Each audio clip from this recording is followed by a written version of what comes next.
A mother stepped inside for just minutes to grab juice for her 4-year-old daughter, returning to find only an empty sandbox and a silence that would haunt her for over a decade.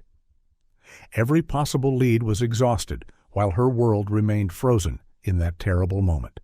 Then, 12 years later, the mother searches for painkillers in her husband's shaving kit. But what she finds instead would lead her to uncover a truth so terrifying, even seasoned investigators would later call it the most disturbing they'd encountered in decades of police work. The migraine hit Vera Caldwell like a sledgehammer to the temple, the kind that made the edges of her vision shimmer and blur with each heartbeat. She pressed her palms against her eye sockets, trying to counter the pressure building inside her skull as she stumbled from the bedroom toward the bathroom. The early morning light filtering through the blinds felt like needles piercing her retinas. Her bare feet found the cold tile of the bathroom floor, and she groped blindly for the medicine cabinet, muscle memory guiding her fingers to the metal handle. The mirror door swung open with a squeak that made her wince. Her searching hands found the familiar shapes of vitamin bottles, allergy medication, Marcus's prescription antacids. But no ibuprofen. The white bottle that should have been there, that was always there, was gone. "Damn it, Marcus," she muttered, though speaking sent fresh waves of pain through her skull. He must have finished it and forgotten to buy more. Again. 20 years of marriage, and the man still couldn't remember to replace things when they ran out. She gripped the edge of the sink, debating whether she could make it to the kitchen where they kept a backup bottle. But then she remembered. Marcus always kept a travel pack of painkillers in his shaving kit. Something about being prepared for headaches at the office. The brown canvas toiletry bag sat on the bathroom counter where he'd left it after his shower yesterday. She unzipped it carefully, the sound unnaturally loud in the quiet morning. Her fingers pushed aside his electric razor, the silver metal still smelling faintly of his aftershave, a small bottle of cologne, travel-size shampoo, dental floss. She dug deeper, searching for the familiar rattle of a pill bottle. Her fingers touched cardboard instead, smooth medicinal packaging that felt wrong somehow. She pulled it out, squinting through the migraine haze to read the text. Plan B, 1 step. Emergency contraceptive. The words swam before her eyes, but their meaning was crystal clear. Through the packaging, she could see 2 blister packs underneath, pills visible in their sealed compartments. The migraine was forgotten. Vera stared at the package, her mind struggling to process what she was seeing. She turned it over, reading the instructions, the warnings, as if the text might suddenly change to something that made sense. Their sex life had been virtually non-existent for years, not since Ruby. Neither of them could bear that kind of intimacy anymore, not with the weight of their daughter's absence crushing them both. The few times they'd tried had ended with Vera in tears, seeing Ruby's face every time she closed her eyes. A receipt was tucked beneath the package. She unfolded it with trembling fingers. CVS Pharmacy. The date was from last week, Tuesday. Marcus had said he was working late Tuesday, server maintenance that couldn't wait. Heavy footsteps on the stairs.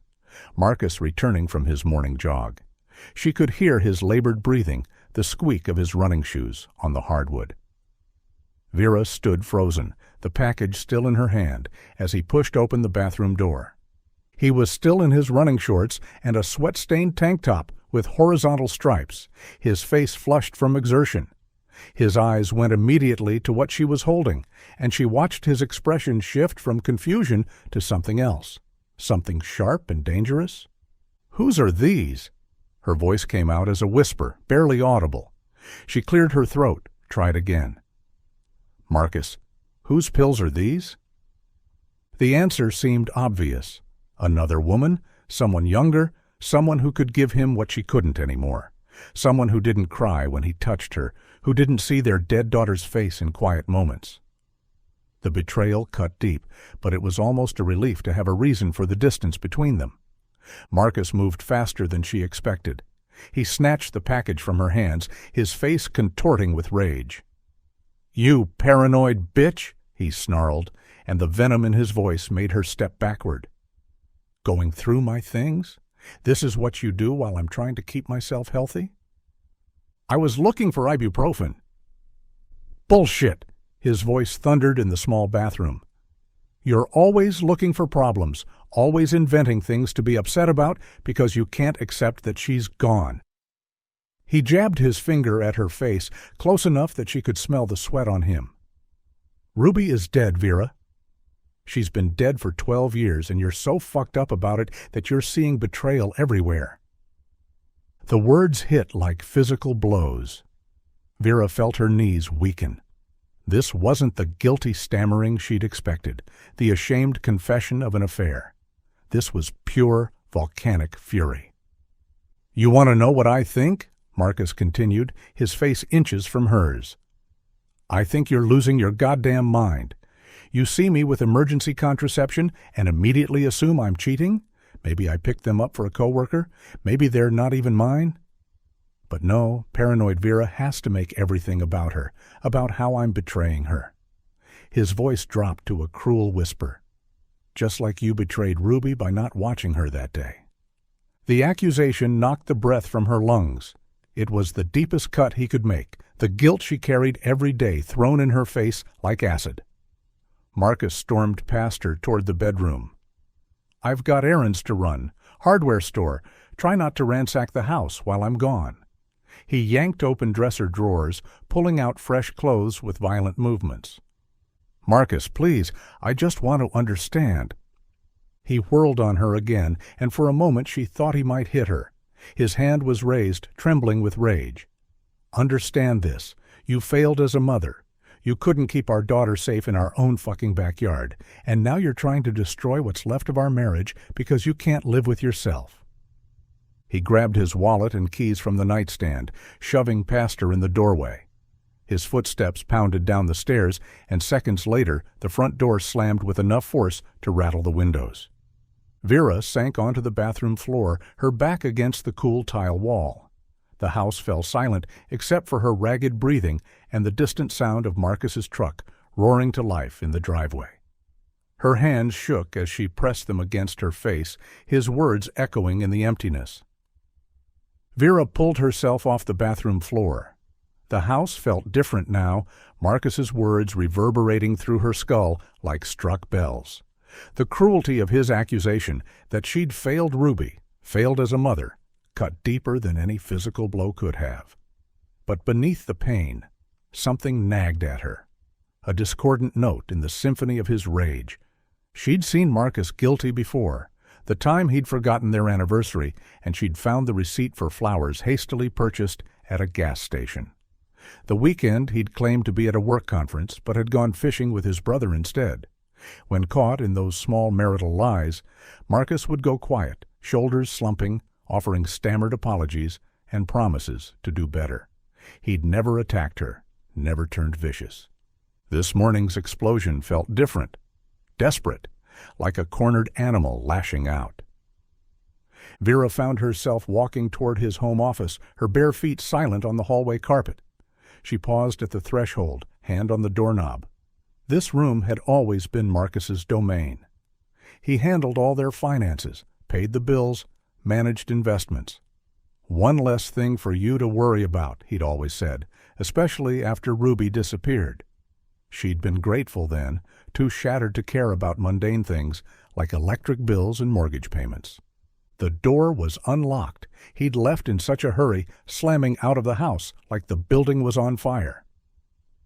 She pushed it open, afternoon sunlight streaming through the blinds to illuminate his sanctuary. The office was exactly what she expected, meticulously organized, everything in its place. Marcus's desk dominated the room, its surface clear except for a desktop calendar and a cup of pens.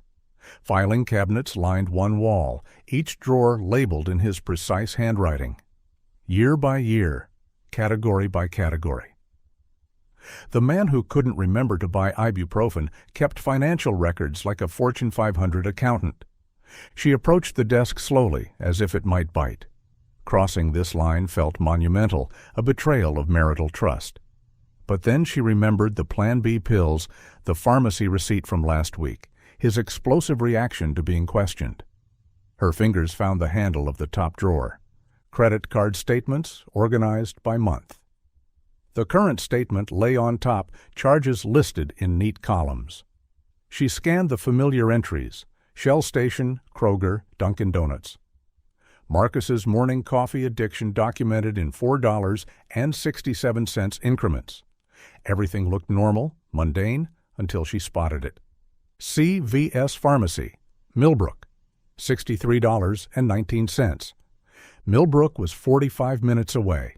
They had 3 pharmacies within 10 minutes of their house. Why drive that far for anything?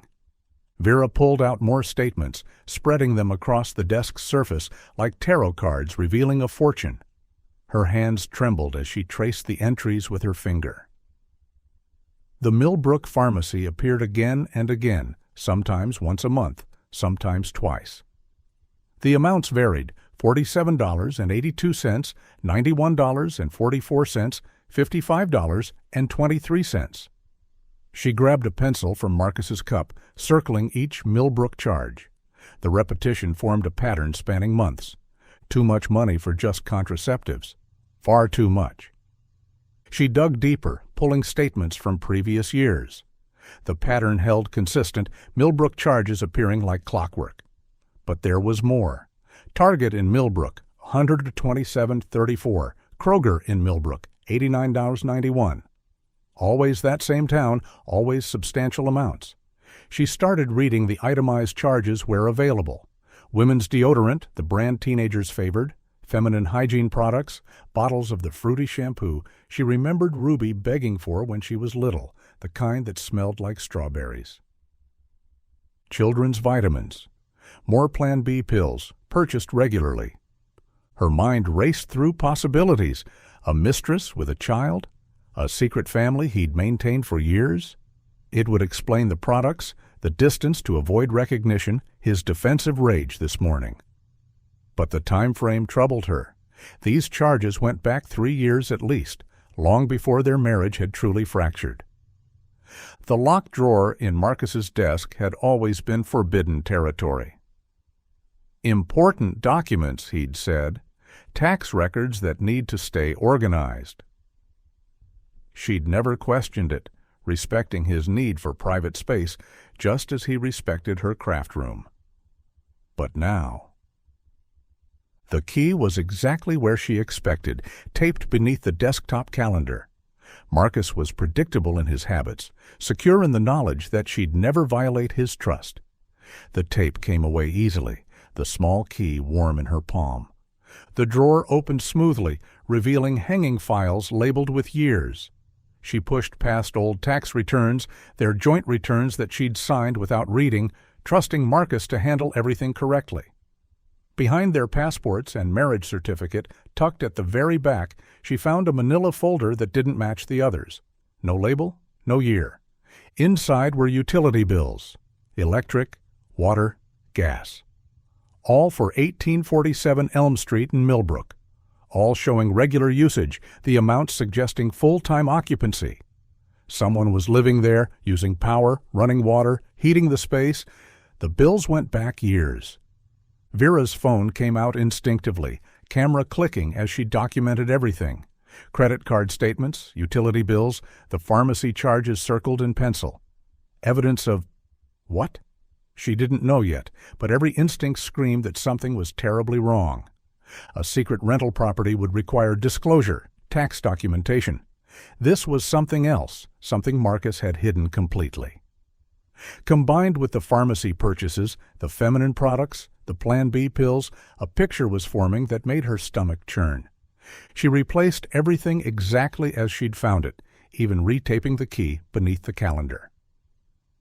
Marcus's Saturday errands always took hours: hardware store, car wash, sometimes 9 holes of golf with his buddies. She had time to drive to Millbrook to see this address for herself. Whatever Marcus was hiding at 1847 Elm Street, she was going to find it. The GPS showed 43 minutes to Millbrook, a straight shot down Highway 72 before turning onto smaller state routes. Vera gripped the steering wheel of her Honda, knuckles white, watching the familiar suburbs give way to scattered gas stations and empty fields.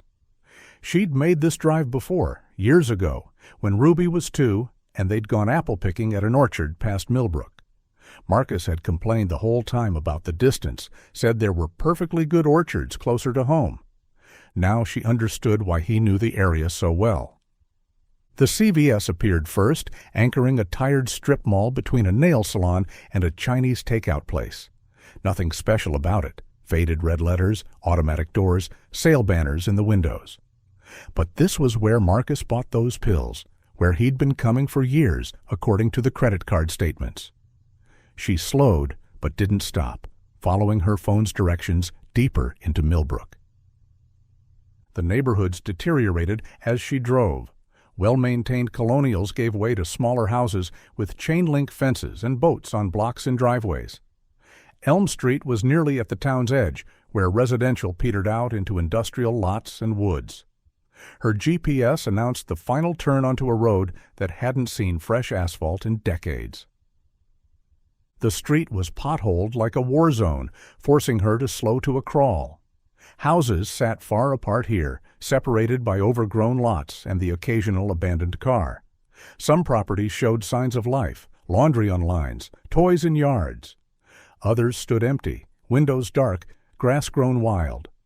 The numbers were hard to read, mailboxes tilted or missing entirely.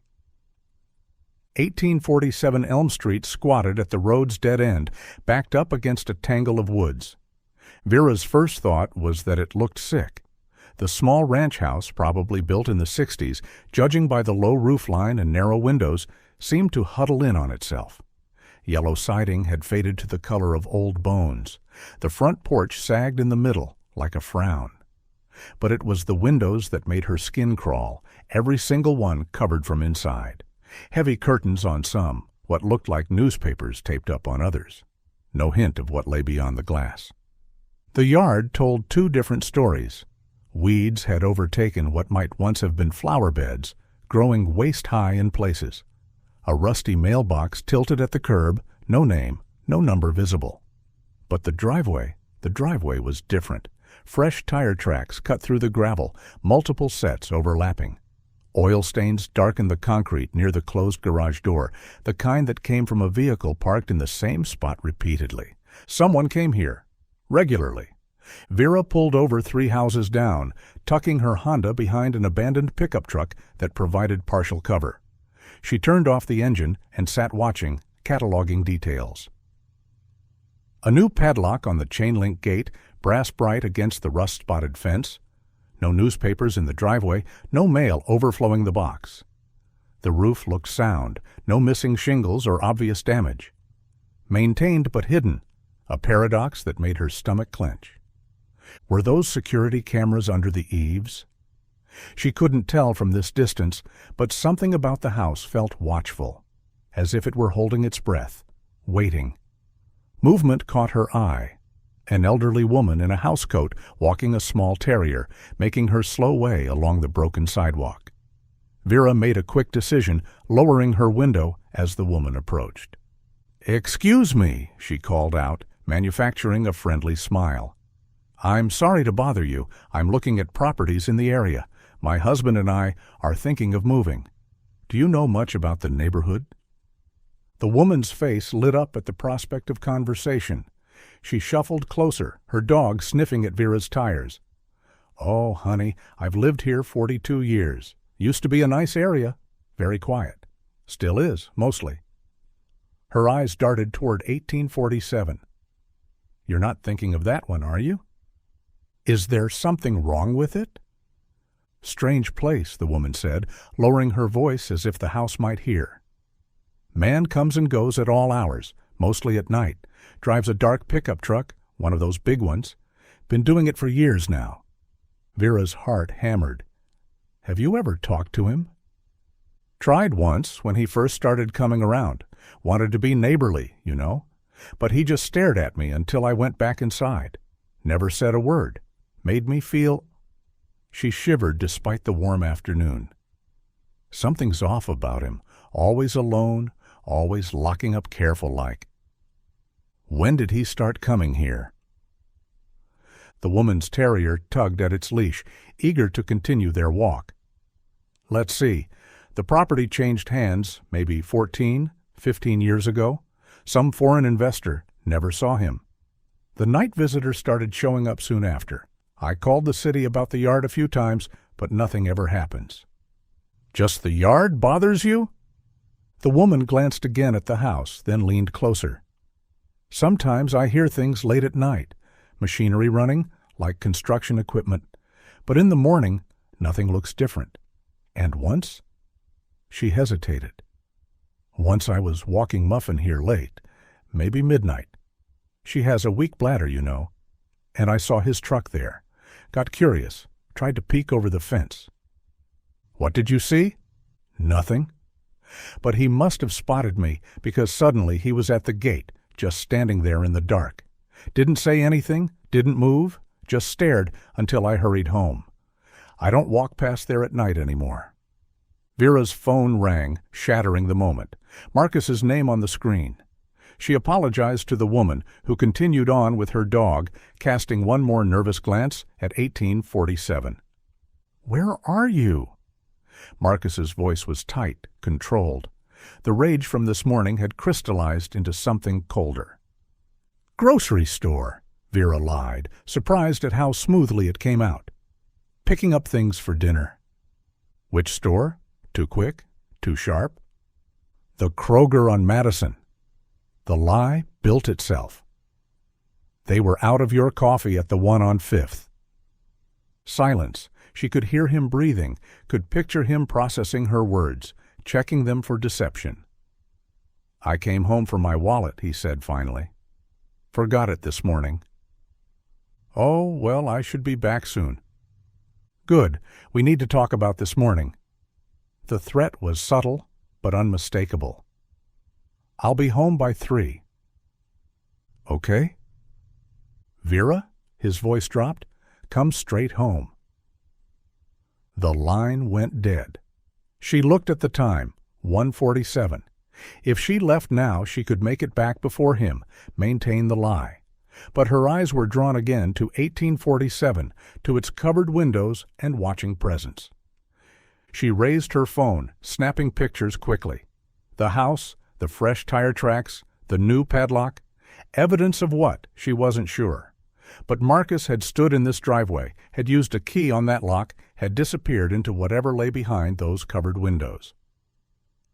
With one last look, she started her car and pulled away, leaving the sick house to its secrets. For now.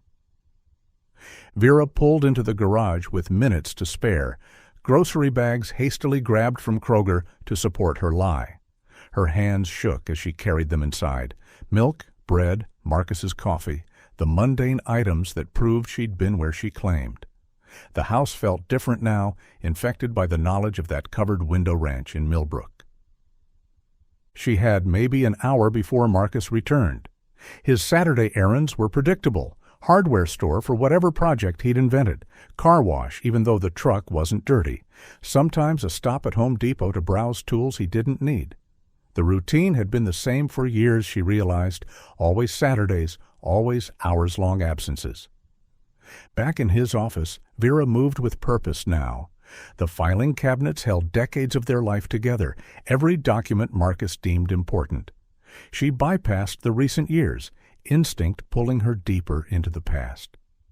Behind tax returns from 2008, 2009, 2010, her fingers found a folder that felt different. Older, the manila worn soft at the edges. Power of attorney. The document was dated 14 years ago, witnessed and notarized. David Caldwell, Marcus's younger brother, granting full control of his assets and properties to Marcus. The legalese was dense, but the meaning clear.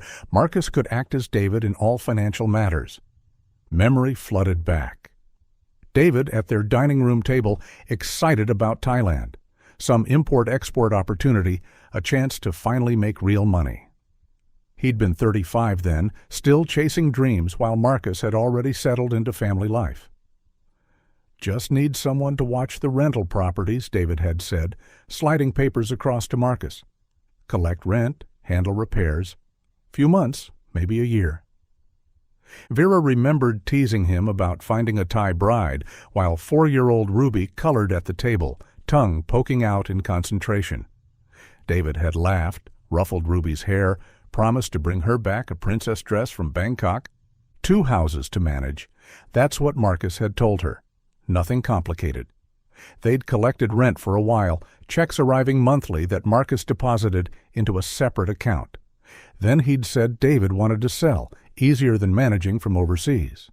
The properties were gone by the following year, or so she'd believed. But Elm Street, that broken-down ranch with its covered windows, that must have been one of them. The timeline made her stomach clench. David left 2 years before Ruby vanished. 2 years. The elderly neighbor said the night visit started soon after the property changed hands. All those years of Marcus coming and going, and she'd never questioned it.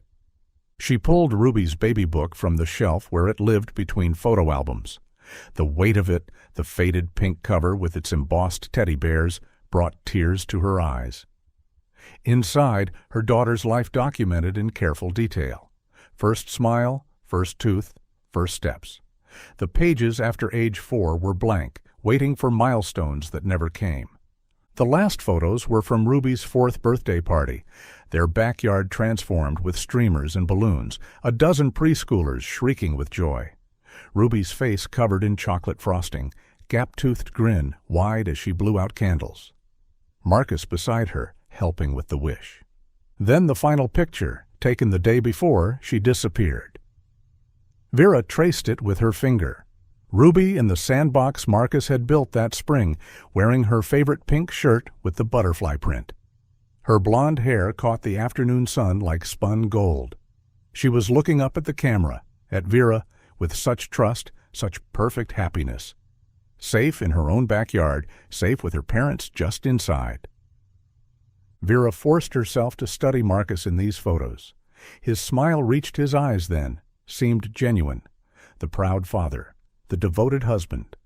But now, knowing about Elm Street, about the night visits that started years before Ruby vanished, that smile looked different. Calculating, patient.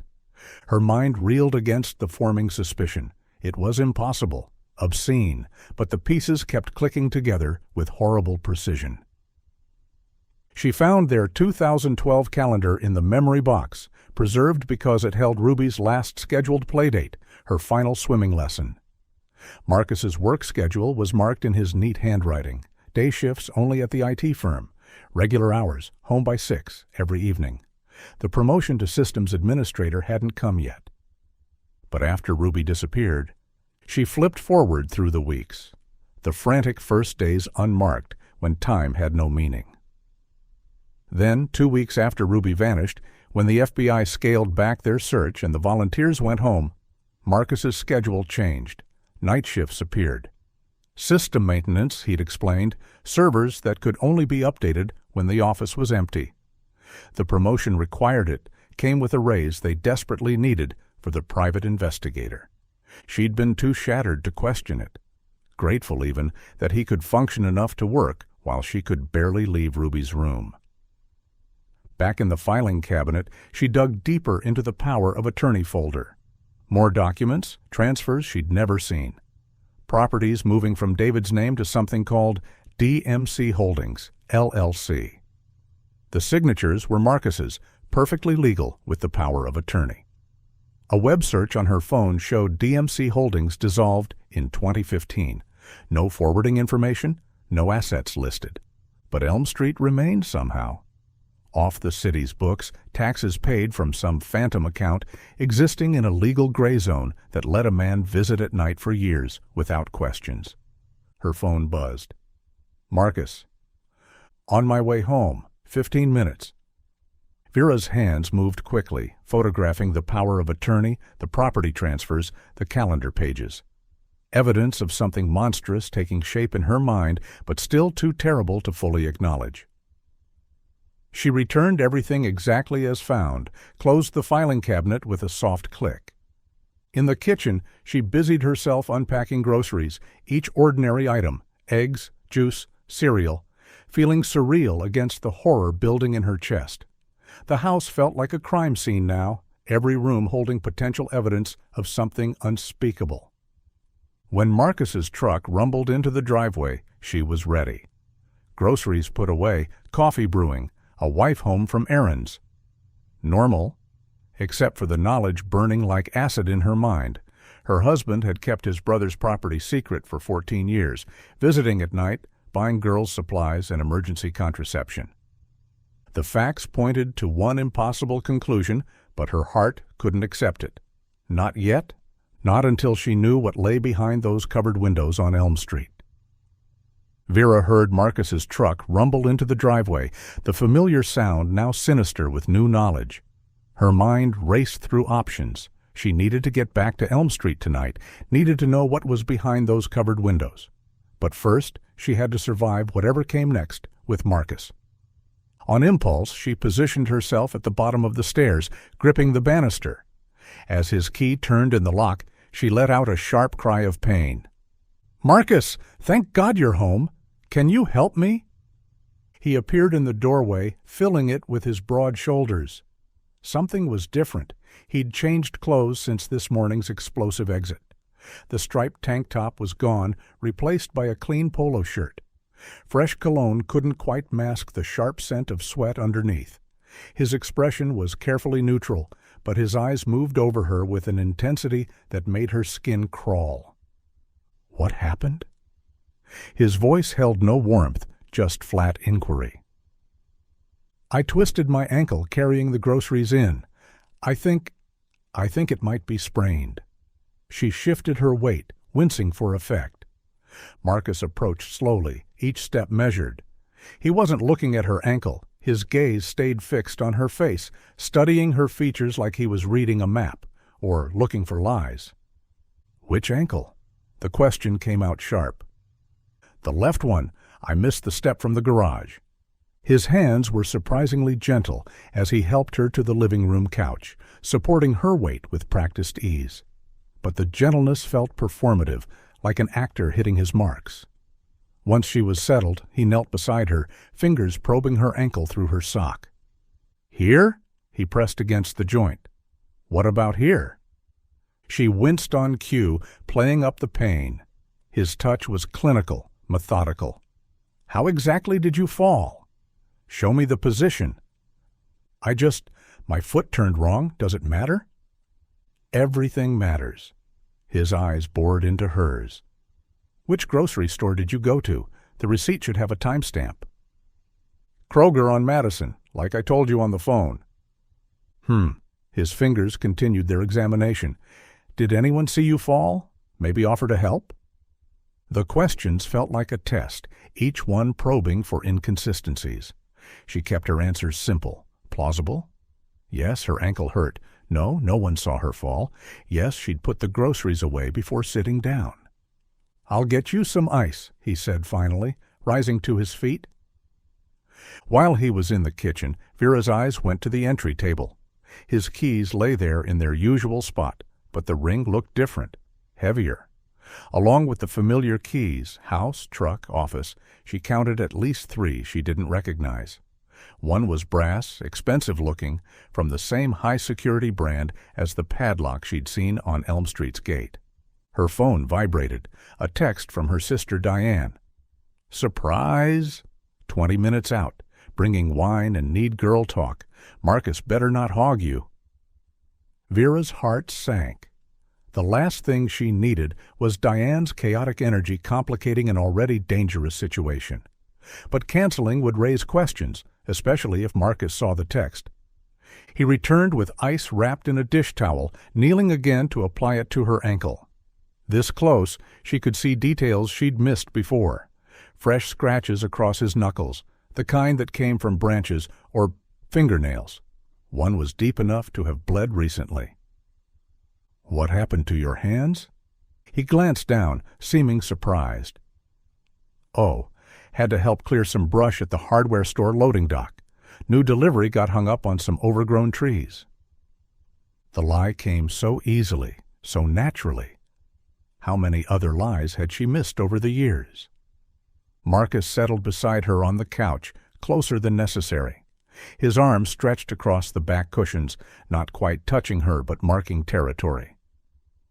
"We should talk about this morning." "Marcus, No, let me finish." His voice had shifted to something reasonable, almost caring, the voice he used when he wanted something. "I've been thinking during my errands. Maybe you were right to be concerned. Not about what you think," he added quickly, "but about us, our communication. Maybe we should try counseling again." The suggestion was so unexpected, so normal, that for a moment Vera doubted everything she'd discovered. Then she saw his eyes, still watchful, still calculating. This was performance, not contrition. "I know I was harsh this morning," he continued. "Said things I shouldn't have. About Ruby, about you as a mother. That was cruel." She made herself nod, playing along. "We both said things." Still, his hand dropped to her shoulder, squeezing gently. Too gently, like he was reminding himself not to squeeze harder. "We should work on us, but first, I might need to head to the office tonight. Server issue that can't wait until Monday." There it was, the excuse that would take him to Elm Street after dark, just like the neighbor had described. The lie flowed like water, practiced and smooth. Before she could respond, the front door burst open. Diane swept in without knocking, as usual, carrying a wine bottle and an oversized charcuterie board. "Surprise, sis. Hope you're not—" "Oh, what happened?" She finally noticed Vera's elevated foot, the ice pack. "Just a twisted ankle," Vera said. "Nothing serious." Diane immediately launched into nurse mode, despite having no medical training beyond WebMD. She deposited her offerings on the coffee table and began examining Vera's ankle with enthusiasm that made Marcus step back. "You need to be more careful," Diane chattered, oblivious to the tension in the room. "Oh, Marcus, good, you're here. You'll never guess what I saw driving over." She laughed, already pouring wine. "That creepy abandoned house on Elm? The yellow one that looks like it should be condemned? I swear I saw your truck there earlier. You flipping houses now without telling us?" The temperature in the room plummeted. Marcus went very still. Marcus's recovery was swift, almost impressive. The stillness lasted barely 2 seconds before he laughed, shaking his head with practiced amusement. "Diane, there must be 50 dark pickup trucks in this town. Half of them probably have veteran stickers." His voice carried just the right note of casual dismissal. "That house has been empty for years. City should condemn it honestly." But Vera caught the micro-expressions, the tightening around his eyes, the almost imperceptible flare of his nostrils, the way his jaw clenched before the easy smile appeared, like watching a mask slide into place. "I don't know," Diane said, pouring herself more wine. "It looked exactly like yours. Same chrome running boards and everything." "Lots of trucks have those." Marcus stood abruptly, moving toward Vera. "I should check your ankle properly. Make sure it's not worse than we thought. Let me help you upstairs to rest." "I'm fine here." "No, you need to elevate it properly." His hand closed around her upper arm, firm enough to brook no argument. "Doctor's orders, remember?" "From when I sprained mine last year." She didn't remember him spraining anything last year, but his fingers were already pulling her up.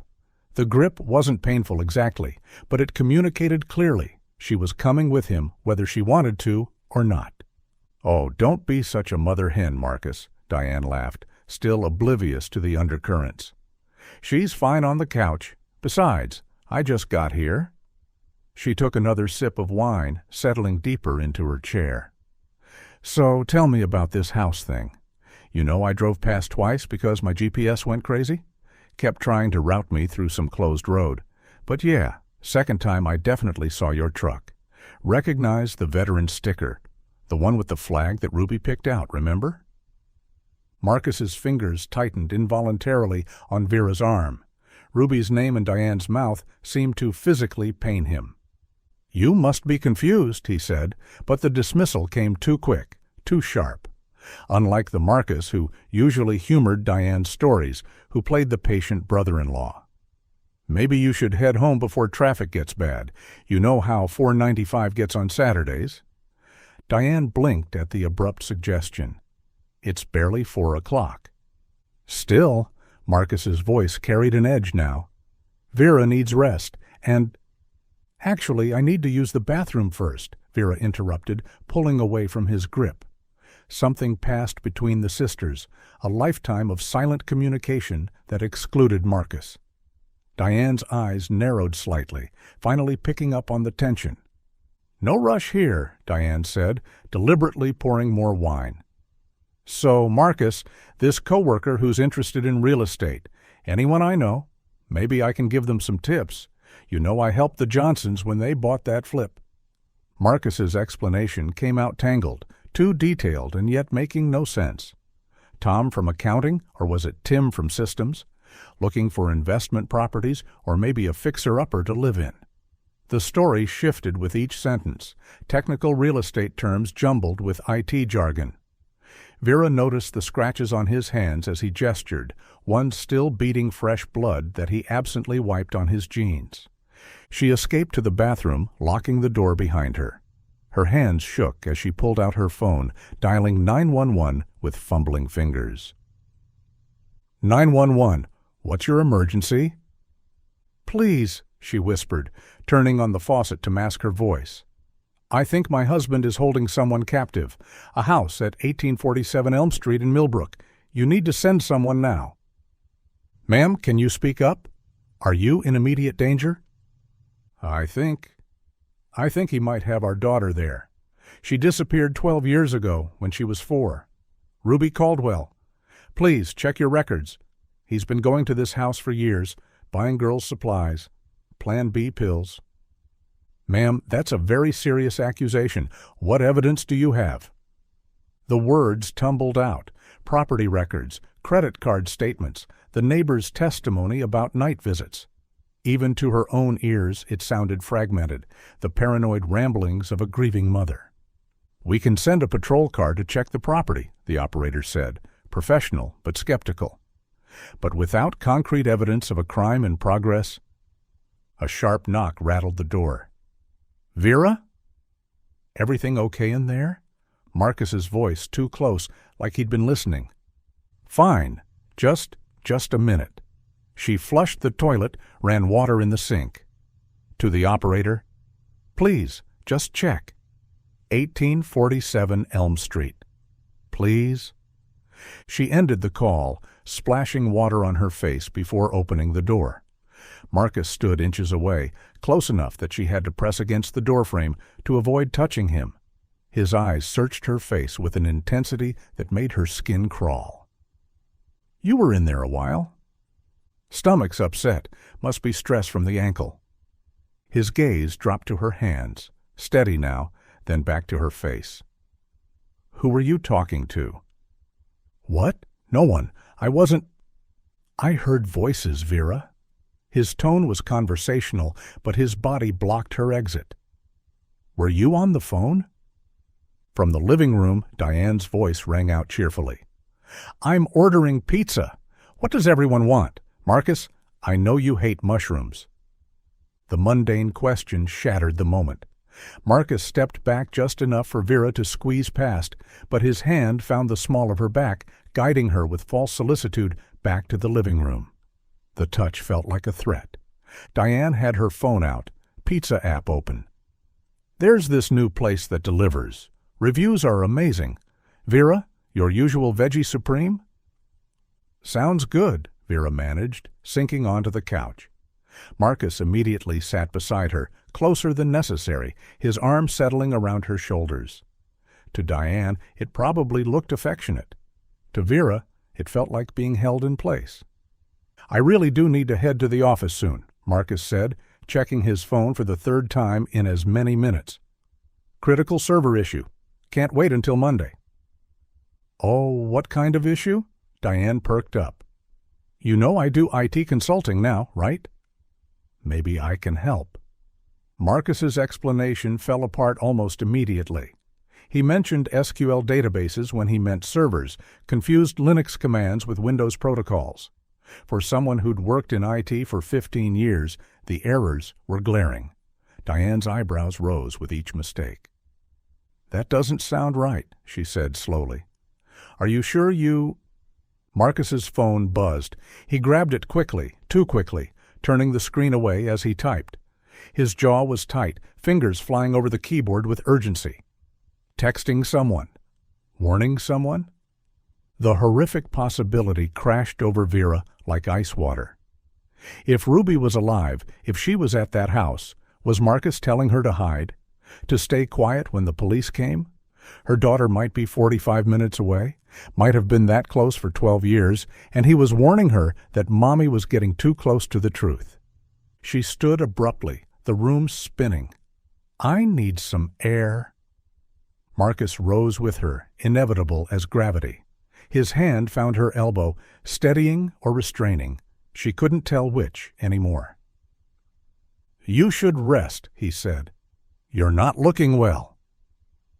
Behind them, Diane set down her wine glass with a sharp click. "Okay, what the hell is going on here?" Vera swayed dramatically, letting her knees buckle just enough to sell the performance. The ankle she'd supposedly twisted suddenly couldn't bear her weight. Diane jumped from her chair, wine sloshing, reaching out to steady her sister. "Whoa, careful!" In that moment of choreographed chaos, Vera's hand shot out toward the entry table. Her fingers closed around Marcus's keys, the heavy ring with its collection of familiar and unfamiliar brass. The metal was warm as if it had absorbed his body heat. Marcus moved faster than she'd ever seen him move. His hand clamped around her wrist like a vice, all pretense evaporating in an instant. The caring husband, the concerned partner. That mask didn't just slip, it shattered completely. "Give them back." His voice was low, dangerous, stripped of any warmth. His fingers ground into the delicate bones of her wrist, hard enough to leave bruises, hard enough to make her gasp. "Marcus, what the hell?" Diane tried to wedge herself between them, but Marcus's free hand shoved her aside. Not gently. "The keys, Vera. Now." Let go of her. Diane recovered her balance, phone already in hand. "I'm calling the police." Those seconds stretched like pulled taffy. Vera could see Marcus calculating, his eyes darting between her face, the keys, Diane's phone. She watched him decide, saw the moment he realized he'd revealed too much, gone too far. His grip loosened fractionally. It was enough. Vera wrenched free and ran. Behind her, Diane's scream mixed with Marcus's roar of fury. Her supposedly injured ankle worked perfectly as she sprinted through the front door, across the lawn, keys clutched so tight they cut into her palm. Marcus's truck sat in the driveway like a waiting accomplice. She didn't look back, jamming the key into the ignition. The engine roared to life as Marcus burst from the house. In the rearview mirror, she saw him racing toward Diane's Honda, saw her sister trying to block his path, saw him shove her aside again. The truck tires squealed as Vera reversed wildly, clipping the mailbox. Then she was accelerating down their quiet suburban street, speedometer climbing past every legal limit. Her phone was already at her ear, 911 dialed with one shaking hand while the other wrestled the wheel. "The house on Elm Street, 1847 Elm in Millbrook. My daughter is there. Ruby Caldwell. She's been there for 12 years. My husband has her, please. You have to send everyone." "Ma'am, is this the same—" "Yes!" she screamed into the phone, blowing through a red light. "Same caller, same address, but I'm going there now. He's coming too. He's right behind me. She's in the basement. I know she is." "Units are en route, ma'am, but you need to wait." Vera threw the phone onto the passenger seat. 43 minutes in normal traffic, but normal was for people whose daughters hadn't been stolen, hadn't been kept like prisoners for over a decade. She knew Marcus's shortcuts. He'd driven them enough times, thinking she wasn't paying attention. But she knew the back roads too, the ways around construction zones and traffic lights. 25 minutes. That's all it took. Driving like death itself was chasing her. Maybe it was. Elm Street materialized in the growing dusk, the sick house squatting at its end. The brass padlock gleamed on the gate, but Vera didn't slow down. The truck smashed through in an explosion of metal and chain link, the gate wrapping around the front bumper with a shriek. She kept going, ramming into the front porch steps before killing the engine. The reinforced front door might as well have been made of paper. Adrenaline gave her superhuman strength. When it wouldn't yield to her shoulder, she grabbed a garden spade from the overgrown yard, its handle rough with rust and neglect. The front window shattered under her assault, safety glass cascading inward. "Ruby!" she screamed through the broken window. "Ruby! It's Mommy!" She cleared the glass with the spade and climbed through, dropping into a living room that looked disturbingly normal.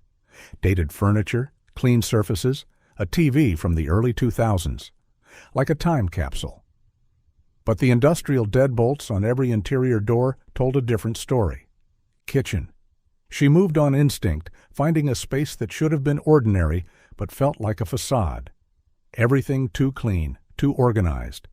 And there, a door that should have led to a pantry, but sported 3 heavy deadbolts, all engaged. From below, muffled by walls and distance, she heard movement. A voice, young and terrified. "Daddy!" The world tilted. Vera's hands shook as she attacked the locks, but they were designed to keep people in, not out. She needed the keys, Marcus's keys. She still had them, clutched so tight her fingers had gone numb. The brass key slid home, tumblers clicking open one by one. The door swung inward, revealing stairs descending into darkness. A basement that felt wrong, that shouldn't exist beneath this ordinary house. The smell hit her, industrial cleaner over something else, something human and desperate. "Dad, I was good? I didn't make noise?" That voice, higher than she remembered, but with the same cadence, the same slight lisp on the S sounds. Vera flew down the stairs, finding another door at the bottom, this one with a small reinforced window. A face appeared in that window, and Vera's knees nearly buckled. 16 years old, blonde hair grown long and tangled, pale as paper from years without sun. But the eyes, those green eyes she'd counted the lashes on when Ruby was a baby, those were the same.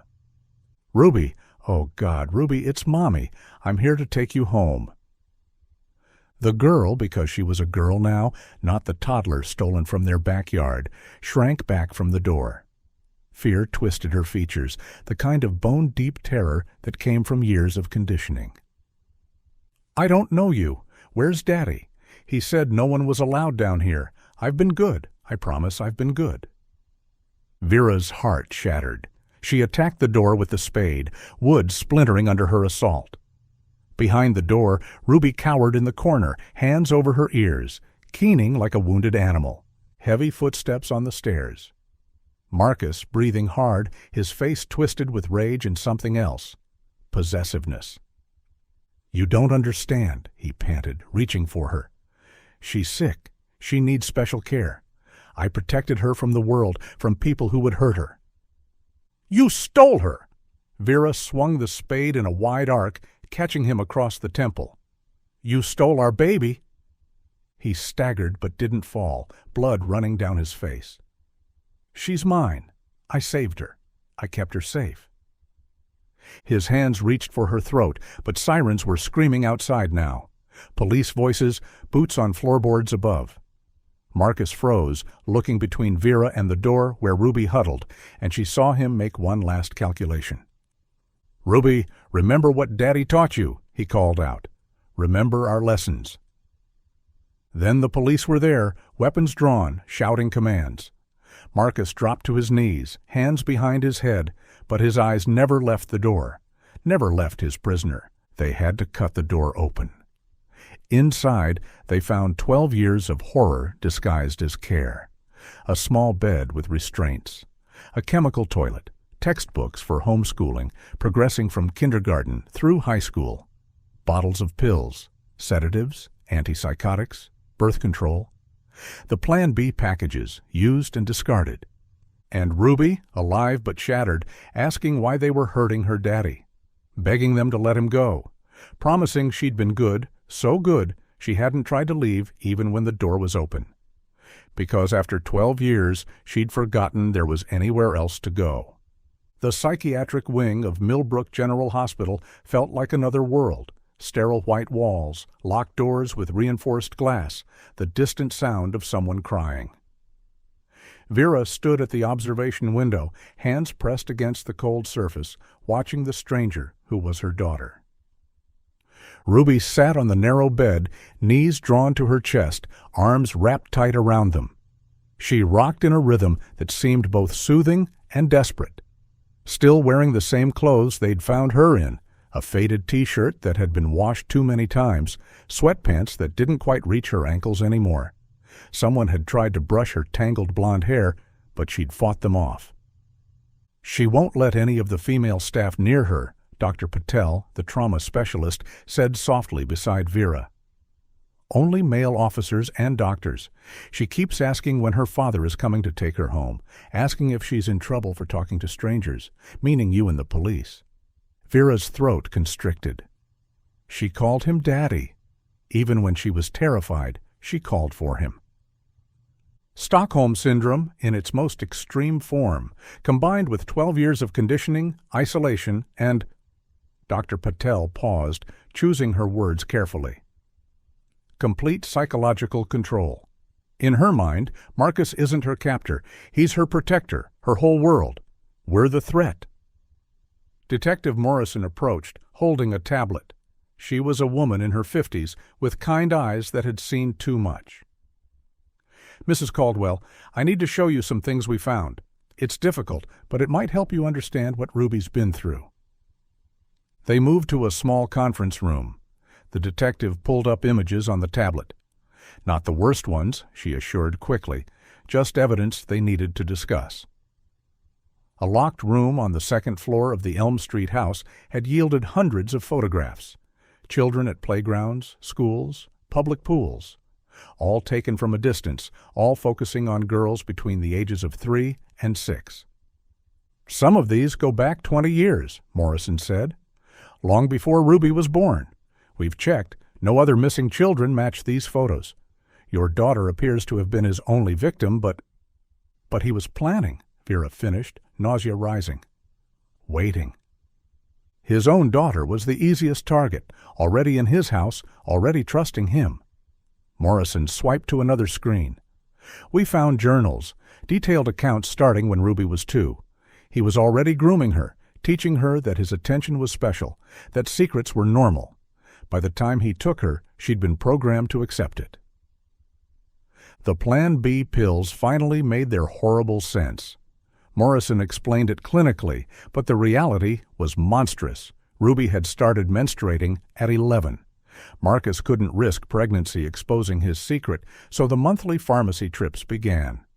He'd maintained her physical health meticulously, vitamins, regular meals, even exercise equipment in the basement, keeping his victim healthy while destroying her mind. "He taught her himself," Morrison continued. "We found textbooks, completed worksheets dating back years. She can read at a high school level, knows algebra, has beautiful handwriting. But she's never seen the ocean, never been to a movie, never had a friend. He convinced her the outside world was full of people who would hurt her, that only he could keep her safe." Through the conference room window, Vera could see uniformed officers leading Marcus down the hallway. Shackled, wearing orange, but walking with his head high. He saw her watching and smiled. Actually smiled, like they were sharing a secret. His interrogation was— Morrison shook her head. "No remorse. He insists he loves her, that he protected her from a harsh world. He's described in detail how he drugged her juice that day, carried her to his truck while you were napping. The basement was already finished. He'd spent months soundproofing it, installing locks. He's the one who called 911 to report her missing. Played the devastated father so perfectly that no one suspected. The night shifts. All those years of Marcus leaving after dinner, claiming server maintenance that couldn't wait. He'd spend hours in that basement, then come home and slide into bed beside Vera like nothing had happened. The violation of it, of sleeping next to him, eating breakfast with him, grieving with him while he knew exactly where Ruby was, made her want to scream. "There's more," Morrison said gently. The brass key on his keyring opened a safety deposit box, USB drives with dots. She paused. "More evidence, photos, videos, enough to ensure he never walks free. I won't describe them, but you should know they exist. For the trial." David had been contacted in Thailand. Marcus's brother was horrified, had flown back immediately. He'd trusted Marcus completely, signed power of attorney documents without reading them, never imagining they'd be used to hide a kidnapped child.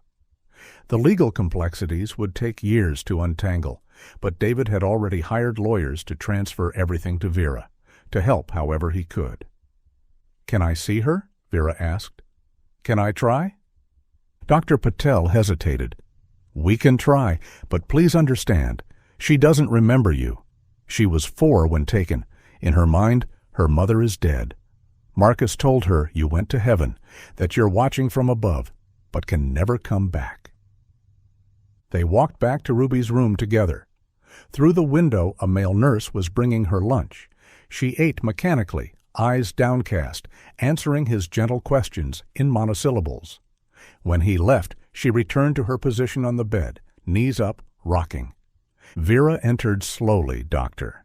Patel beside her. Ruby's head snapped up, green eyes wide with fear. "Hello, Ruby," Vera said, her voice breaking. I know who you are." Ruby's voice was different now, 16 years old, but with a strange flatness. "You're the lady from the basement, the one who hurt Daddy." "Ruby, I'm your mother." Ruby shook her head violently. "My mother is dead. Daddy told me. She went to heaven when I was little." Her eyes narrowed, studying Vera's face. "Are you an angel? Am I dead too? Is that why everything feels wrong?" Vera's knees nearly buckled. Dr. Patel steadied her, whispering to go slow. Vera sat in the visitor's chair, keeping distance between them, making herself small and non-threatening.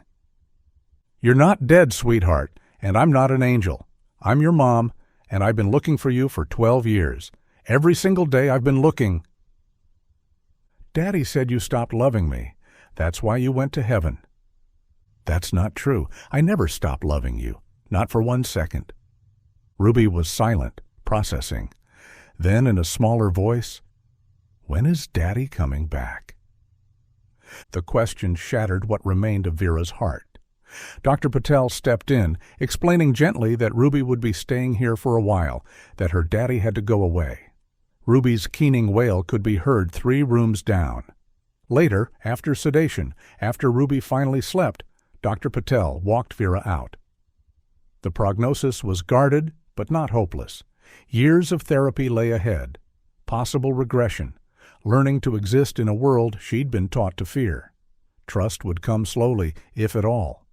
Ruby might never fully recover the childhood stolen from her, might always struggle with what was real and what was Marcus's programming. "But she's young," Dr. Patel said. "The brain is still plastic at 16, and she's physically healthy thanks to his twisted care. There's hope." Hope. Such a small word for such an enormous journey. Vera returned the next day, and the next, sitting outside Ruby's room, sometimes allowed in for a few minutes. On the 4th day, Ruby asked a question about the world outside. On the 7th, she let Vera sit closer. On the 10th, when Vera held out her hand, Ruby stared at it for a long moment before reaching out with one finger, touching briefly before pulling back. It was barely anything, a fingertip touch lasting less than a second. It was everything. It was a beginning.